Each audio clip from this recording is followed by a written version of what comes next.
Hello, my soul family. How are you all? And I hope you are doing great, wonderful, amazing, safe wherever you are in the world.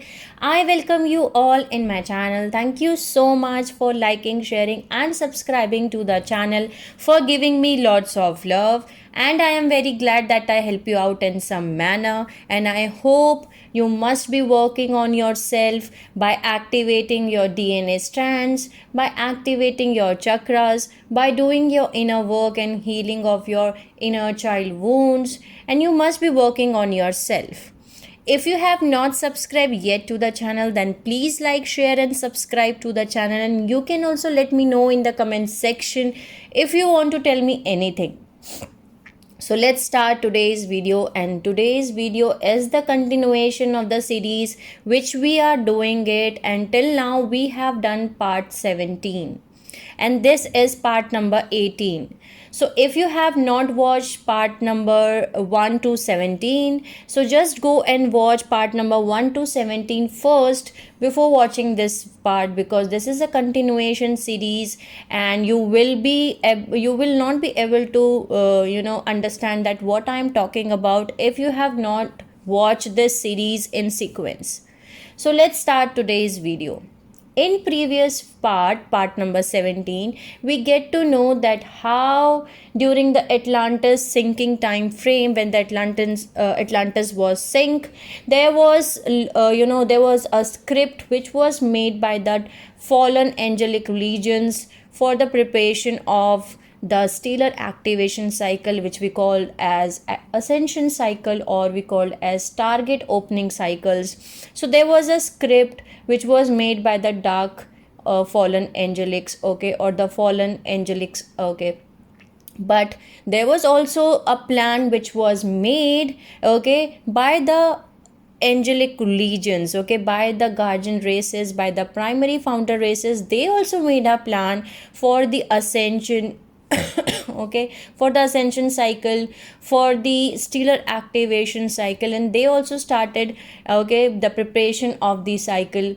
So let's see what they have done, okay. So in this video we are going to get to know that how the primary founder races, okay, the Azurites, the Yanas, which we called as ascended masters, the raw confederacies, the Syrian councils, okay, and the many more groups who were the guardian alliances, they also made a plan and they also started preparing for the ascension cycle which was planned at during this time frame. Right now we are going through a process of ascension cycle, which is the Stargate opening cycle or the stellar activation cycle. So we are going to get to know first, before going into the Atlantean conspiracy, that what they have done. I'm going to explain you first that what the guardian races, the guardian alliances, they have made the plan and they have succeeded in doing that, okay. So in this video we are going to understand what has happened, okay. In the description box I'm going to add the links of the video which I have done by the title name "See You in History," in which I explain you that what was happened during the Egyptian civilization, okay, when the Akhenaton 4 was came, okay, and at that point of time he was orchestrated, okay, and he, despite the failures of Akhenaton 4 campaign, he had successfully reintegrated the Anu pupils into the sphere of immunity morphogenetic field. So I have already done that video, so I'm not going to explain that video again, but I'm going to add the link in the video in the description box, so you can go and watch that video. So the Egypt civilization, the Akhenaton 4, he came first and he just aligned the morphogenetic fields, okay, because what has happened that there was. So what has happened is that the chaos which resulted for the misfortunes of Akhenaton regions, it also created a major divisions within the ranks of Elohim of Density Universe 3, the Syrian Council of Density Universe 2, and the Raw Confederacy from the Metagalactic Core. Disputes arose as what should be done with the program of human evolution. So, the majority of Elohim had abandoned their loyalty to the human races in general and saved their attention for the Anu, Melchizedek, and Hebrew people, okay, to whom they had closer genetic ties. And in the years following the Akhenaton demise, the Elohim and the Syrian Council began showing their favoritism of these groups by purposely influencing the developing cultures to adopt the distorted Templar creed. They believed that by promoting male dominance within the races, which was already a rampant distortion promoted by the corrupted Syrian Egyptian line, the course of interbreeding could be controlled. By controlling the woman breeders and influencing a male ally to practice interracial discrimination, the Elohim preferred lineage of humans could be kept genetically pure. These selected chosen ones would be given special privilege of ascension if they followed the teachings of Elohim's altered Templar creed. The Elohim had basically given up on the rest of the human population and made no attempt to assist the general population in realigning the damage done to their genetic codes through the propagation of the Templar Seal. Others members of Elohim, Palladian Star League Council, Andromeda, and Arcturian Federation felt this preferential treatment was unfair, and they appealed to the Raw Confederacy for intervention. The Raw Confederacy agreed that this treatment was discriminatory and detrimental to the human evolutionary plan. And in 700 BC, the Azurite families of the Raw Confederacy was called into operational. Okay, they called the Azurite family of the Raw Confederacy was called into operation as primary protectors of the covenant of Pelador, and through willing to work with the biased Elohim. The Azurites were given an equal hand in orchestration of human evolution.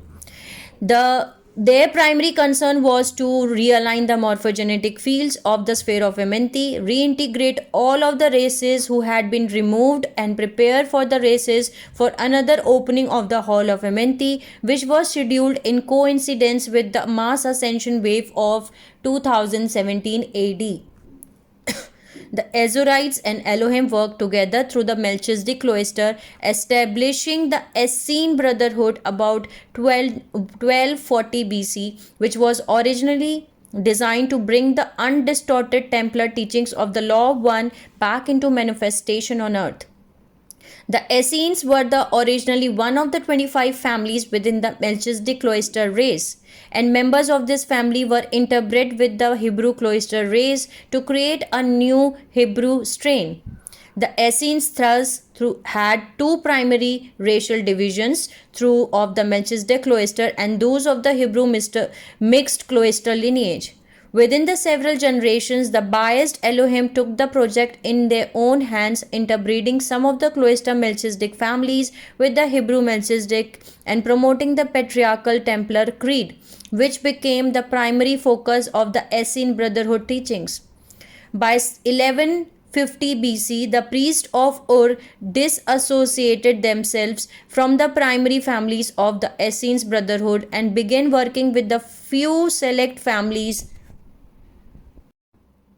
within the Essenes and the Hebrews and Melchizedek cloisters. These families were chosen to reintegrate the undistorted pure Templar teachings and to work directly with the priest of Ur to ensure the race preparation for the ascension wave of 2017 AD. In 700 BC, the Raw Confederacy gave the Azurites equal directive control over human evolution and appointed them primary guardians of the covenant of Pelador. The Azurites began their work on earth through Essenes or priests of Ur. And in 196 BC, the Azurites and the Syrian Council attempted to mend the growing rift within the Melchizedek family by combining the previous teachings of Melchizedek priesthood with the evolving doctrines of the patriarchal and purist Melchizedeks. The original Melchizedek priesthood as it exists today was founded on surface earth in 1982 BC prior to Akhenaton regions within the Hebrew cloister race in the area of Salem, which became Jerusalem. Okay, and Et Nephilim, an immortal Syrian human hybrid from the second Syrian period, was brought to earth from Nibiru in 1979 BC, carrying a patriarchal version of the Templar Creed, which allowed knowledge of ascension and genetic protection to reach the Hebrew and Aryan races. This individual became known as Melchizedek, king of Salem. Okay, the foundations for modern day Jewish religion were laid at this time with the establishment of the priesthood of Melchizedek among the Hebrew, okay, and Aryan races, through which the mystical studies of the original Kabbalah was organized. In 196 BC, some success was achieved in consolidating the Templar teachings by combining the old Templar Melchizedek doctrine with those of Blue Flame Melchizedek Essenes and the Templar Melchizedek Essenes. Despite these achievements, two primary convert divisions were the Essene Brotherhood remain. The first one was the Melchizedek and Hebrew Essenes, who were the under influence of patriarchal Elohims, were known as Templar Melchizedeks. Okay, so these were the primary descendants of Hebrew Melchizedek who had received the Templar Seal in 8000 BC and whose morphogenetic field still remained in Axion Pallades, not yet reintegrated into the sphere of Amenti. This group emphasized the patriarchal slant of the Templar Creed within the Jewish faith and heavily influenced on the evolution of the Christian faiths. The Templar Melchizedek Essenes were taught by the Elohim to believe that they were God's chosen people and that they had the key to ascension. The convert group of cloister Melchizedek within the Essene Brotherhood, who worked secretly with the priest of Ur under the Azurites Council, were primary descendants of the Blue Flame pure cloister family Melchizedeks. The Blue Flame Melchizedeks had not received the Templar Seal in 8000 BC, and their morphogenetic field remained in the sphere of Amenti. Protection of the Ark of the Covenant and the secrets of the Amenti had been placed with the Blue Flame Melchizedek Essenes by the Azurite Council. The Blue Flame Melchizedek taught the original non-patriarchal egatial creed of the undistorted Templar Creed, including the sacred teachings of the science of ascension, the reality of reincarnation, and ET ancestry, and the percepts of unity consciousness and the sacred law of one. So the two groups coexisted with each other within the Essene Brotherhood until 12 BC, when the Azurite Council orchestrated the next major event in preparing the races for ascension. And this was the time where reintegration of the races into and restoration of the sphere of Amenti and the three Christ, the Zionoites, they all prepared for the preparation of 2017 AD. So the Azurites Council know that in order for the races to be prepared for the mass ascension wave of 2017 AD, the integrity of the sphere of Amenti must be restored by realigning the portion of the sphere trapped within the dimension to earth morphogenetic field. The Axion morphogenetic field of Templar Melchizedeks and those that received the Templar Excel seal during Akhenaton regions were stored in Cyrus B also needed to be reintegrated into the sphere of Amenti. Despite the failure of Akhenaton campaign, he successfully reintegrated the Anu people into the sphere of Amenti morphogenetic field. So a similar rearrangement was made in reference to the races restored to their places within the Amenti. The entire sphere of Amenti would be realigned with the original 12-strand DNA pattern. Has happened that there was excessive genetic deviation which was happened in the genetic codes. So morphogenetic fields of three groups was chosen for realignment through the Axion, because there were Templar seals which was put on the Anu, Melchizedek and Hebrew races. So there was a realignment of the Melchizedek cloister morphogenetic fields. Okay, so what has happened, that all that I had also explained you that what is the meaning of Templar seal, what is the meaning of Templar Axion seal. In that video we get to know that the 6th base tone of the second DNA, the 6th overtone of the 4th DNA and the 12th overtone of the 5th DNA was removed, and which is called as the Templar seal.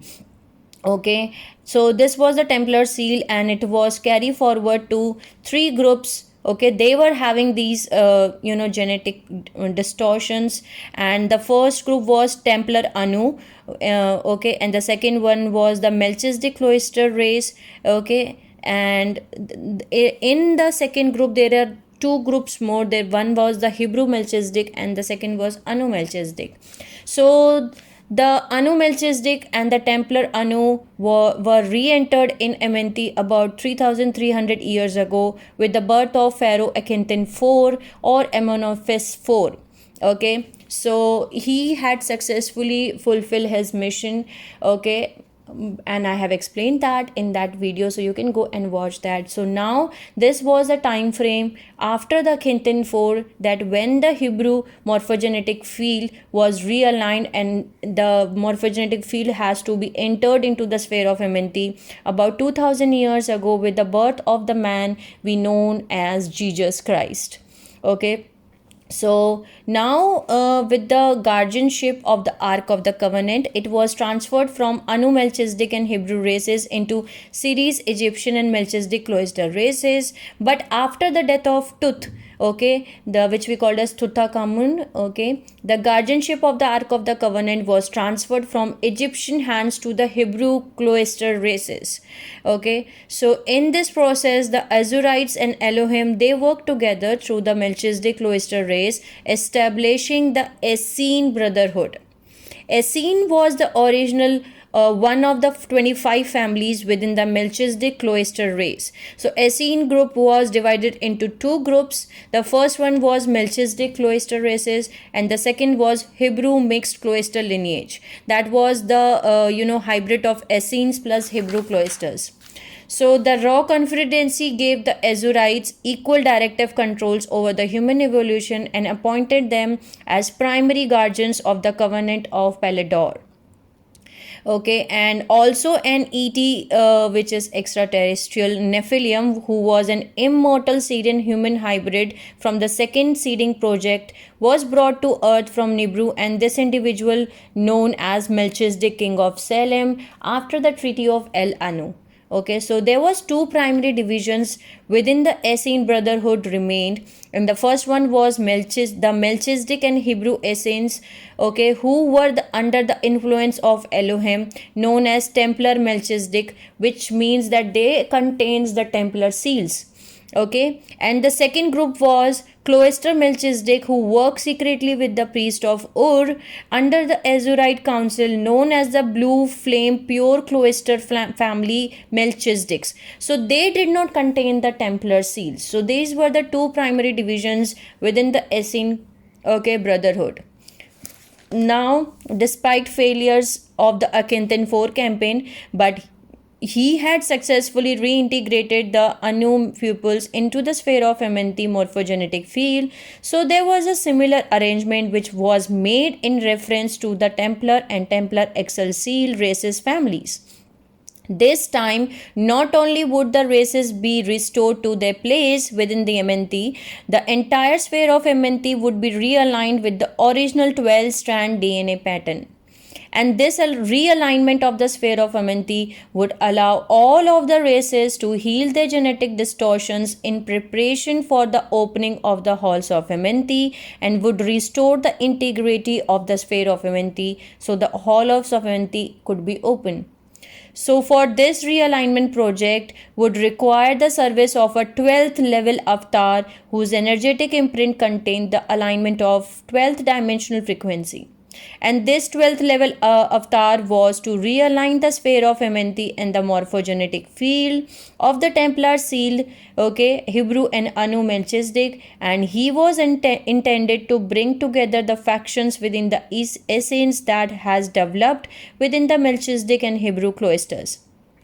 He would also re-enter the original egalitarian, creed back into the teachings of the essence. So it was not an immaculate conception but rather orchestrated via traditional means through the couple chosen and prepared by the priest of Ur under the direction of Azorites of the Raw Confederacy. So in 12th BC, the 12th level avatar, who was pure Turanism 1 level soul essence, Joshua 12, who was Joshua Melchizedek, was born.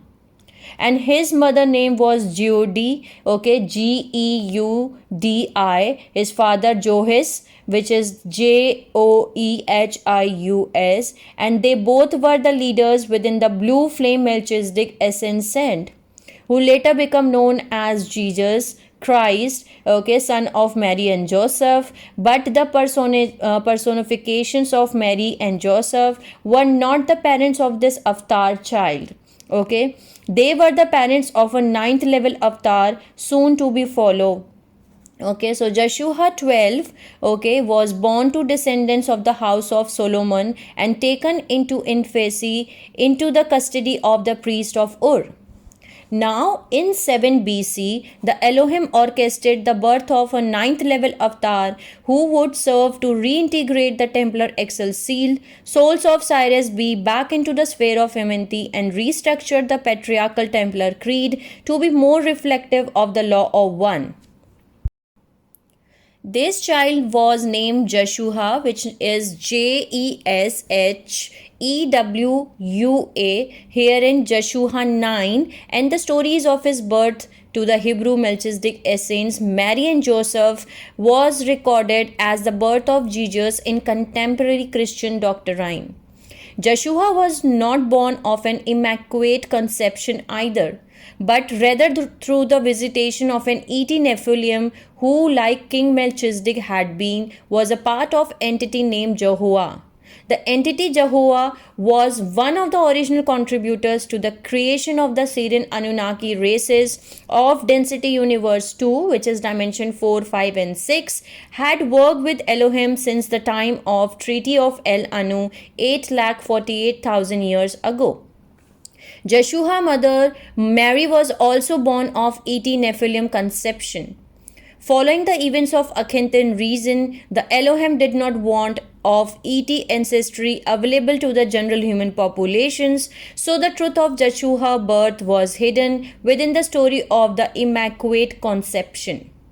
Through the centuries that followed the birth of two avatars, the life story of Joshua 12 and Joshua 9 plus another man who was not an avatar became consolidated into one personage called Jesus Christ. With the birth of Joshua 12, the 12th level avatar, the Hebrew and Melchizedek morphogenetic field in Axion, which is in Pleiades, was reintegrated into the sphere of Amenthi. Through Joshua 12, the integrity of the Hebrew Melchizedek genetic imprint was restored, and he became known by some of the savior of the Jewish people for this reason. The portion of the Amenthi sphere that has been trapped within the Earth's dimension 2 morphogenetic field as a result of Akhenaton reason was realigned, and integrity of the sphere of Amenthi was once again restored. In a greater sense, Joshua 12 became the survivor, or Joshua 12 became the savior for the races, and through his birth, the whole of Amenthi could once again be open. The realigned sphere of Amenthi was kept in storage within the ultra high frequency bands of dimension 3, now under protection of Azorites of the Raw of Confederacy. At age of 20, following his study in Persia and India, Joshua 12 was taken to Egypt by the priest of Ur. At the Great Pyramids of Giza, while Joshua 12 was between 20 and 33 years of age, he and the Blue Flame Melchizedek Essence secretly orchestrated ascensions for various groups directly through the portal passage of the Ark of the Covenant. Ascensions could, while the Hall of Amenti were closed, could only be done through the energy field of the 12th level avatar, whose bioenergetic field could carry the energy fields of other through the seal on the sphere of Amenti. Through the energy fields of the avatar, people could pass through the Ark of the Covenant into the blue flame of Tara morphogenetic field and into the Tara. So, through Joshua 12, the Hebrew Essene race that followed the blue flame cloister Melchizedek Essence were appointed by the Azurites of Raw Confederacy to share guardianship of the Ark of the Covenant with the Melchizedek and Hebrew cloisters. The descendants of these groups presently carry the full strand DNA package within their gene codes, as this group was one of the chosen in 1972 AD to receive full genetic realignment through interaction with the time traveling hybrid Zynote race ZIONITE. The Zynoids were created during the present time zeta inflation and were sent back in time to realign certain ancestral groups with the 12-strand DNA imprint in order to accelerate the evolution of the present day human. Now let's see what is the meaning of Zionite races. Who were the Zionite races? We have to understand this first. Okay, so let's see who were the Zionite races. So Zionite races, Zionoid Arion, which is Arion, of the gold order, hybrid Athene human Zephelium, which is fishman, created from the highest DNA strands of the Athenian, positive zeta, and human, who was the distant ancestors whose genetic material was collected on a space-time journey carried out by the positive zeta with the supervision of the Athenian. The Xenoids are a master race whose space-time management capabilities are beyond human comprehension. They are expert time travelers, and through interbreeding with humans, the Xenoid passed the silicate matrix, which is the 12-strand DNA, to the Melchizedek essence of the blue flame. Currently, 12 strands of DNA are found in the Hebrew, Melchizedek, Tibetan, Aryan, and Eastern Indian lineages. So now let's see, now you understand that who were the Zynoid races. Now let's see what has happened next. The followers and the descendants of the Joshua 12 essence were one of the groups chosen for the realignment. Groups involved with Zynoid genetic restructuring are considered to be the celestial human lineage, as they carry the full strand DNA, which is the silicate matrix, within their operational genetic codes regardless of the primary race line. The silicate matrix appears within the family lines as a recessive gene composite which remains dormant until it is called into activation via opening of the chakra centers 8 to 15. Various groups within the root races 3 to 5 and cloister races 3 to 6, along with several other hybrid race strains, were chosen for this genetic realignment. So the silicate matrix, which is 12 strands of DNA, is distributed at random throughout present-day human genetic lines. The greatest concentrations can be found within the Hebrew, Melchizedek, Aryan, East Indian, and Tibetan racial lines. During the period that Joshua 12 practiced in Egypt, the second Christ, which is Joshua 9, grew in popularity among the families of Templar Melchizedek and Hebrew Melchizedek who were not aware of or interested in the birth of Joshua 12. Okay. So, Joshua 9 was also taken to Egypt for initiation, ascension training, and ordination as a Melchizedek priest, and portion of these rites were conducted by Joshua 12. Okay. Prior to this ordination, in Egypt, Joshua 9 had traveled throughout Nepal, Greece, Syria, Persia, and Tibet, training in various interfaith doctrines. Joshua 12 studied primarily in India and Persia before coming to Egypt at age 20, and his Templar teaching showed a stronger Eastern orientation than those of Joshua 9. The training and ascension activities of Joshua 12 and the Blue Flame Melchizedek Essence remained primarily hidden and practiced as a secret mystery school within Egypt at Giza and in various other locations. The teachings of Joshua 9 became more well known, which caused him progressively more persecution from Roman influence and also within some factions of Hebrew and Templar Melchizedek race lines who did not accept deviations from the original patriarchal Templar creeds as set within the Jewish regions by the King Melchizedek. So, when Joshua 9 was 32 years old, with the assistance of supportive Templar Melchizedek Essence, the Elohim exiled Joshua 9, his wife, the woman who we came to know as Mary Mandela in biblical reference, okay, and their three children to the territories of France to avoid political persecution. Another man by the name of Ari Habi, okay, who was a Jerusalem born Hebrew Anu Melchizedek, was led by the Elohim through a series of visions, and he was believed that he was the true Joshua 9 and this man who was crucified. Okay, so this was the man who was crucified. Neither of the Avatar Christ were crucified, and both of them left genetic family lines within the Hebrew Melchizedek races. The sacrifice of Ari-Habi was orchestrated to divert attention away from Joshua 9, his family, and his lineage. The resurrection of the body of the Christ, which is the Ari-Habi, was orchestrated by the Elohim through the use of holographic inserts, but Ari-Habi was intended, resurrected following the holographic display. In return for his assistance in diverting the attention from Joshua 9, the body of Ari-Habi was restored to life by the Elohim, even though he was not an avatar. Okay. He was then taken to India, where he lived for another 30 years. Upon his natural death, Ari-Habi's soul essence was ascended to Sirius B through the third eye of Horus portal bridge. And after his ascension to Sirius B, the Elohim granted him special favor and adjusted his energy field so he could ascend to Sirius star system in dimension 456, which is harmonic universe 2 or density universe 2, via the planetary core of Sirius A in density universe 1.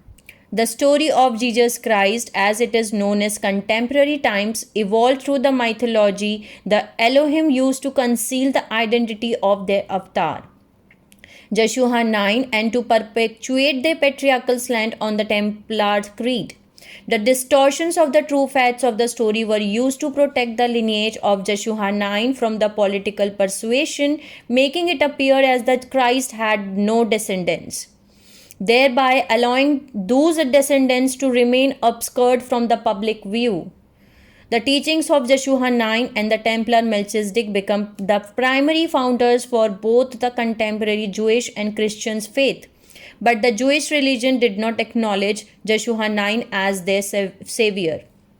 In truth, Joshua 12 was the true savior of the Hebrew peoples, for he re-entered their race morphogenetic fields into the sphere of humanity. Few people know of Joshua 12 and his blue flame Melchizedek ascension school. So majority of the Hebrew people did not realize that their foretold Messiah had indeed arrived. Even though Joshua 12 accomplishments were unnoticed by the majority of the Hebrew people, his effect on the restoration of their genetic development was valid, an unseen gift to the Hebrew people. Okay. Now between AD 8 AD and 21 AD, while Joshua 12 practiced ascension rites at Giza, several expeditions were made by the Joshua 12 and the Blue Flame Melchizedek Essenes. Okay. They traveled throughout Egypt and Nubia and into Jerusalem, promoting the original Templar teachings of ascension and gathering together groups of people to take to Giza for ascensions. Plans were made to perpetuate the Joshua 12 lineage, which carried the full 12-strand DNA imprint, which is the silicate matrix. So they basically what they have done is that they choose 6 women of various Melchizedek cloister sub-races were chosen to bring forth the children of Joshua 12, the first Christ. Okay, the couples were chosen to serve as the guardians of these children. Each of the 6 females to receive the seed of Joshua 12 was matched to a male blue flame Melchizedek, who would serve as adoptive okay father to the child of Joshua 12. Joshua 12 okay did not interact directly with the raising of these children, nor did he serve as husband to any of these 6 women who chose to carry his seed. The children were created through sacred procreative rites for the sole purpose of perpetuating the 12-strand DNA pattern within the human races. Descendants of these children became spread throughout various regions, some appearing within the French aristocracies, others within the Celtic, Egyptian, and African genetic lines. One line of the descendants of Joshua 12 is now resides within the continental United States. Of the 6 family of the Joshua 12 that were seeded between 18 AD and 23 AD, 5 of the children survived to bring the 12-strand DNA lineage into the contemporary human gene pool. The lineage of Joshua 9, 3 children also prospered and spread throughout the various nations to the present day. In his later years, Joshua 9 traveled to Tibet, okay, where with the help of Elohim, he ascended out of matter in 47 AD to density universe 3, which is dimensions 7, 8, and 9. Okay, through the portion of Tara's morphogenetic field stored within the planetary core of Venus. This ascension passage requires a 10-strand DNA imprint and is thus not available to most humans without direct assistance and DNA reconstruction by the Elohim, Azurites, or other density universe 2 guardian groups. So the teachings of the Joshua 12 were highly censored by the Templar Melchizedek, who later came into political prominence and were kept alive through the secret mystery schools that evolved throughout Europe, Egypt, and Middle East, and in certain parts of China and Indonesia. The teachings of Joshua 12 were originally included in the manuscripts that became the Christian Bible, but were distorted and edited entirely at various times to suit the needs of a power elite within the evolving political religious machine. Eventually, the teachings were banned by the early Christian churches, for they disclosed the identity and tactics of the Elohim and other ET groups and told of the divisions within the Melchizedek Templar Creed. Very few of the original Joshua 12 teachings had survived into the present time, through they are remnants of these teachings secretly preserved in France that will one day be discovered. The original teachings of Joshua 9 were also distorted and misrepresented through political and religious structures of various time. The teachings of contemporary Christianity, through they provide a basic structure upon which social organization and spiritual initiation can be built, reflect little of the depth, content, or meaning of the original teachings of the Avatar Christ. Following the establishment of Joshua 12 lineage, the Avatar had completed his work on earth. The blue flame Melchizedek carried on his teachings legacy and became the primary keepers of the secret of the Ark of the Covenant and Sphere of Amenthi. Various groups were assigned various portions of the whole story, with no one group having the entire chronological of the teachings of Joshua 12. Joshua 12 left earth through the Ark of the Covenant at 39 years of age in 27 AD. He did not die, but rather bodily ascended to Tara and has since evolved far beyond the confines of physical matters. The Ark of Covenant was resealed within the ultra high frequency bands of Dimension 3 following his ascension, awaiting the time when the Earth's grid rose high enough in vibration to allow for the return of Sphere of Amenthi, which was scheduled to occur before the mass ascension wave of 2017 AD. The Azurite Council Interdimensional Association of Free Will and their many supporters maintain a stance of non interference following the success of Joshua 12's mission. They allowed the Elohim and various other host matrix families to direct the course of earthly events as they desired, knowing that the truth of the Templar and the law of one, as upheld by the blue flame Melchizedek and priest of Or, would eventually come to light within the evolving human consciousness. The Azurites planned to wait until the return of the Sphere of Amenthi to Earth's core before birthing this knowledge back into the public domain, and in the meantime hoped to unite the Melchizedek within the teachings of the secret law of one. Through Joshua 12 had successfully aligned the race morphogenetic field at Amenthi with the original 12-strand DNA imprint, most of the races still carry traces of genetic distortions from the Templar and Templar Axial seals, which would need to be cleared prior to the opening of the Hall of Amenthi. The Elohim, Templar Melchizedeks, Blue Flame Melchizedeks, and many other unrelated host matrix groups have assisted and continue to assist many individuals in clearing their genetic codes in preparation for the ascension. All present day ideologies that teach conscious evolution and DNA activation and transmutation are geared towards this purpose, including the new information currently being provided by various guardian ETs and meta-terrestrial forces. Joshua 12th, the 12th level Turianism avatar from Tara, fulfilled his purpose on Earth. Through him, the Sphere of Amenthi was made ready for re-entry into Earth's core, following which the halls of Amenthi would eventually be open. The race morphogenetic field had been reunited, so following the opening of the Hall of Amenthi, all souls could again ascend through the Amenthi. Once their genetic imprint had evolved to assemble the 4th and 5th strand DNA imprint. The plan for preparing the races for 2017 Ascension Wave was put back on schedule. So since 27 AD, when the Avatar Joshua 12 ascended, the races of Earth evolved under the primary influence of the Elohim and various other host matrix group not associated with the Christian and Jewish perspectives. Through the achievements of Joshua 12 and Joshua 9, the primary morphogenetic imprint for all the races was returned to the Sphere of Amenthi, and the Sphere of Amenthi was once again made whole. These accomplishments set the stage for mass ascension, but the races still had a long way to go in healing and evolving their consciousness and genetic codes.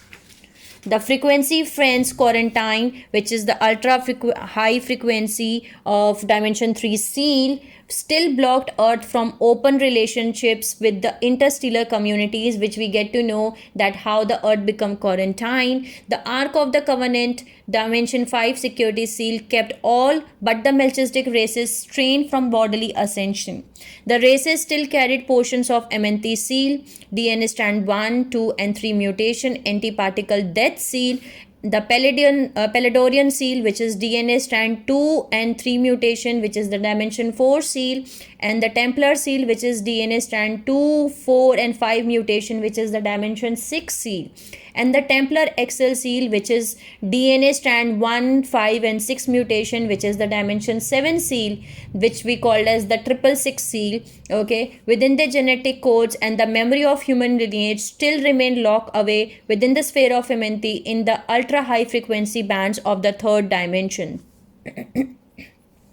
These conditions would have to evolve and heal before humanity would be prepared to face the ascension wave. Throughout the evolution of the races, the guardian races attempted to awaken humanity to the reality of its evolutionary destiny. All the major earth religions were seeded at one time or another by guardian groups to help the races to prepare for the eventual ascension out of density universe 1.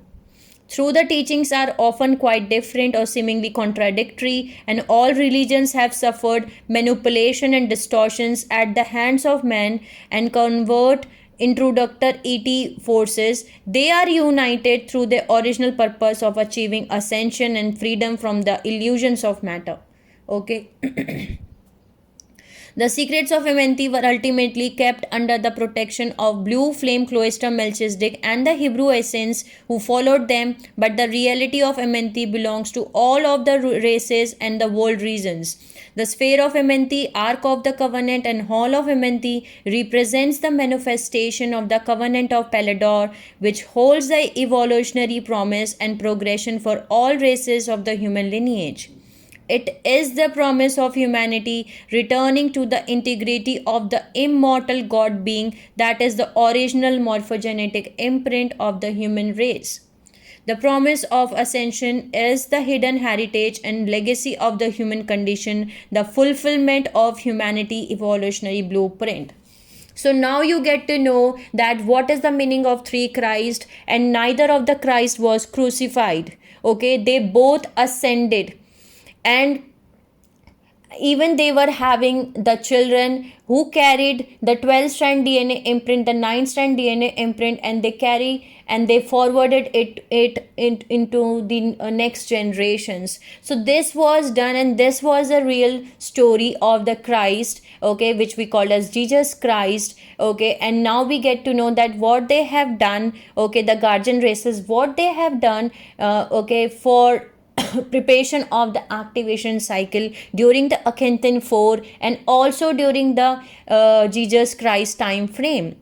I hope I make you all understand, and in the next part we are going to understand more things, okay, because now you all know that what they have done and what they have prepared, okay, during the Egypt civilization, during the Akhenaton 4 civilization, and during the Jesus Christ, okay, timeline, what they have done. And now we are going to understand that what was the Atlantean conspiracies which was made by the fallen angelic legions, what they have done on their side. So I hope I make you all understand. Sending you lots of love and healing and happy energies to all my soul family who are watching my video. Take care of yourself and see you soon.